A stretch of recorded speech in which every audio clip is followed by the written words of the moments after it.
Olá a todos! Semana difícil e pesada para os principais mercados do mundo que acompanharam um noticiário bastante importante, como por exemplo o primeiro debate presidencial para as eleições norte-americanas, mas semana delicada especialmente para o mercado brasileiro, que teve a retomada da preocupação em torno da questão fiscal. Os temores nesse sentido aumentaram na segunda-feira, com o anúncio do novo programa social do governo chamado de Renda Cidadã e com o anúncio também de que ao invés de cortar ou remanejar gastos como havia sido anunciado previamente, para financiar esse programa o governo pretende usar duas fontes principais de recursos. A primeira delas seria o Fundeb, que é o Fundo para a Educação Básica, cujos recursos não entram na contabilização do teto dos gastos públicos, e o segundo deles seria o uso de precatórios, que apenas adia a realização de novos gastos. A partir daí, o que se viu nos mercados foi uma semana marcada por bastante cautela e bastante preocupação dos investidores, preocupação essa que vem se refletindo nos preços dos principais ativos.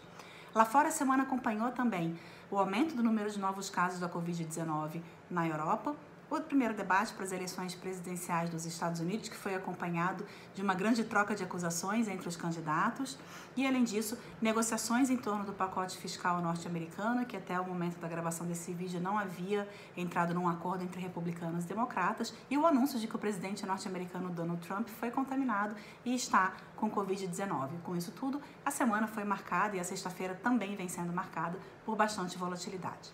No que diz respeito à agenda, o destaque da semana ficou por conta da divulgação do Payroll, o principal relatório sobre o mercado de trabalho norte-americano, relativo ao mês de setembro, que apontou a criação de 661 mil empregos, abaixo das expectativas de 800 mil postos de trabalho criados no mês. Além disso, a taxa de desemprego caiu para 7,9%, melhor que os 8,2% esperados, e foi revisado também o dado de agosto, de uma criação de 1,37 milhão de emprego para 1,48 milhões, ou seja, os dados de agosto vieram, na verdade, um pouco melhores do que os anunciados anteriormente. Internamente, a semana contou com a divulgação da produção industrial do mês de agosto, uma alta mensal de 3,2% e uma queda ainda na comparação com agosto do ano passado de 2,7%. Os dois números vieram um pouco piores do que os esperados, mas ainda assim configuraram o quarto mês consecutivo de resultado positivo na indústria, o que não acontecia no Brasil desde o ano de 2017.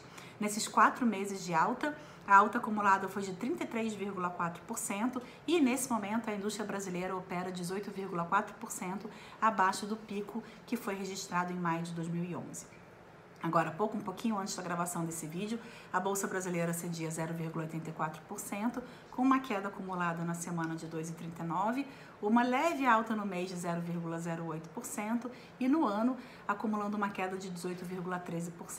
Vale lembrar ainda que no fechamento do mês de setembro, que aconteceu no meio dessa semana, a Bolsa Brasileira acumulou uma queda de 4,8%, vindo de uma também queda de 3,44% em agosto. O dólar agora há pouco era cotado a R$ 5,67, uma alta semanal de 2,08%, uma alta no mês de outubro de 0,94% e o dólar apreciava 41,3% em relação ao real no ano de 2020. Vale lembrar que também no fechamento do mês de setembro, a alta do dólar em relação ao real foi de 2,5%.